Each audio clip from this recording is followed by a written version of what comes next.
बात रखूंगी ना, मैं अपनी बात रखूंगी। जलाया क्यों उसने? मुझसे पूछिए आप, उसने जलाया।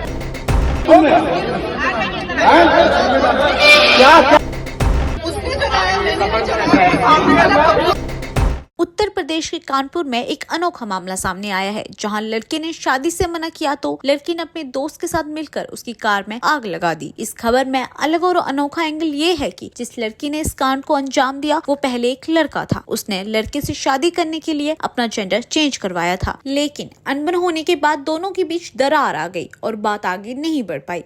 जानकारी के अनुसार ये पूरा मामला शहर के चकेरी क्षेत्र का है। यहाँ पर रहने वाले वैभव शुक्ला की 2021 में इंस्टाग्राम पर मध्य प्रदेश निवासी दीप से दोस्ती हो गई थी। वहीं इनकी दोस्ती धीरे धीरे बढ़ गई और मामला साथ में जीने मरने तक पहुंच गया। ठीक इसी बीच दीप ने बड़ा फैसला लिया और अपने प्रेमी से शादी करने के लिए उसने अपना जेंडर चेंज करवाने का प्लान बनाया। दीप ने 2022 में ब्रेस्ट की सर्जरी करवाई और इसी दौरान अपना जेंडर भी चेंज करवा लिया। वहीं इसके बाद दोनों के बीच नजदीकियां ज्यादा बढ़ गई और शादी की बातें होने लगी, जहां दोनों के बीच कुछ वक्त पहले से ही अनबन हो गई थी। इसके बाद दोनों में कोई खास बातचीत नहीं हो रही थी। इसी बीच वैभव शुक्ला ने शादी से इनकार कर दिया। इस बात पर दीप बहुत नाराज हो गया। दीप ने इसका बदला लेने के लिए प्लान बनाया और अपने दोस्त रोहन यादव के साथ कानपुर पहुंच गया। जहां कानपुर पहुंचने के बाद दोनों ने एक स्कूटी उधार ले ली और बदला लेने के लिए दीप और रोहन स्कूटी से वैभव के घर के पास पहुंचे। यहां पर उन्होंने स्कूटी से पेट्रोल निकालकर वैभव की गाड़ी पर छिड़क दिया और उसमें आग लगा दी। ठीक इसके बाद दोनों मौके से फरार हो गए। जहां पुलिस को जब इस बात की जानकारी मिली तो उन्होंने तुरंत सीसीटीवी फुटेज खंगाले और दोनों को पकड़ लिया। पुलिस ने बताया कि दोनों बस में बैठकर एमपी भागने की फिराक में थे। उधर दीप का कहना है कि हम दोनों ने एक दूसरे के साथ जीने मरने की कस्में खाई थी और अब सारा दोष मेरे ऊपर मढ़ा जा रहा है, जबकि वैभव फरार है। पुलिस उसकी भी गिरफ्तारी करे और उसके खिलाफ भी कार्यवाही करे। मैं अपनी बात रखूंगी ना, मैं अपनी बात रखूंगी। जलाया क्यों उसने? मुझसे पूछिए आप, उसने जलाया।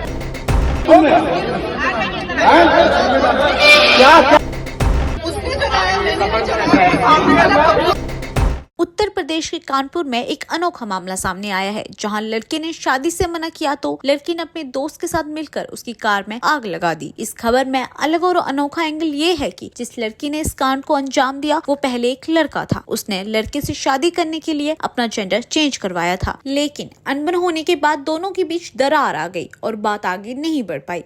जानकारी के अनुसार ये पूरा मामला शहर के चकेरी क्षेत्र का है। यहाँ पर रहने वाले वैभव शुक्ला की 2021 में इंस्टाग्राम पर मध्य प्रदेश निवासी दीप से दोस्ती हो गई थी। वहीं इनकी दोस्ती धीरे धीरे बढ़ गई और मामला साथ में जीने मरने तक पहुंच गया। ठीक इसी बीच दीप ने बड़ा फैसला लिया और अपने प्रेमी से शादी करने के लिए उसने अपना जेंडर चेंज करवाने का प्लान बनाया। दीप ने 2022 में ब्रेस्ट की सर्जरी करवाई और इसी दौरान अपना जेंडर भी चेंज करवा लिया। वहीं इसके बाद दोनों के बीच नजदीकियां ज्यादा बढ़ गई और शादी की बातें होने लगी, जहां दोनों के बीच कुछ वक्त पहले से ही अनबन हो गई थी। इसके बाद दोनों में कोई खास बातचीत नहीं हो रही थी। इसी बीच वैभव शुक्ला ने शादी से इनकार कर दिया। इस बात पर दीप बहुत नाराज हो गया। दीप ने इसका बदला लेने के लिए प्लान बनाया और अपने दोस्त रोहन यादव के साथ कानपुर पहुंच गया। जहां कानपुर पहुंचने के बाद दोनों ने एक स्कूटी उधार ले ली और बदला लेने के लिए दीप और रोहन स्कूटी से वैभव के घर के पास पहुंचे। यहाँ पर उन्होंने स्कूटी से पेट्रोल निकालकर वैभव की गाड़ी पर छिड़क दिया और उसमें आग लगा दी। ठीक इसके बाद दोनों मौके से फरार हो गए। जहां पुलिस को जब इस बात की जानकारी मिली तो उन्होंने तुरंत सीसीटीवी फुटेज खंगाले और दोनों को पकड़ लिया। पुलिस ने बताया कि दोनों बस में बैठकर एमपी भागने की फिराक में थे। उधर दीप का कहना है कि हम दोनों ने एक दूसरे के साथ जीने मरने की कस्में खाई थी और अब सारा दोष मेरे ऊपर मढ़ा जा रहा है, जबकि वैभव फरार है। पुलिस उसकी भी गिरफ्तारी करे और उसके खिलाफ भी कार्यवाही करे।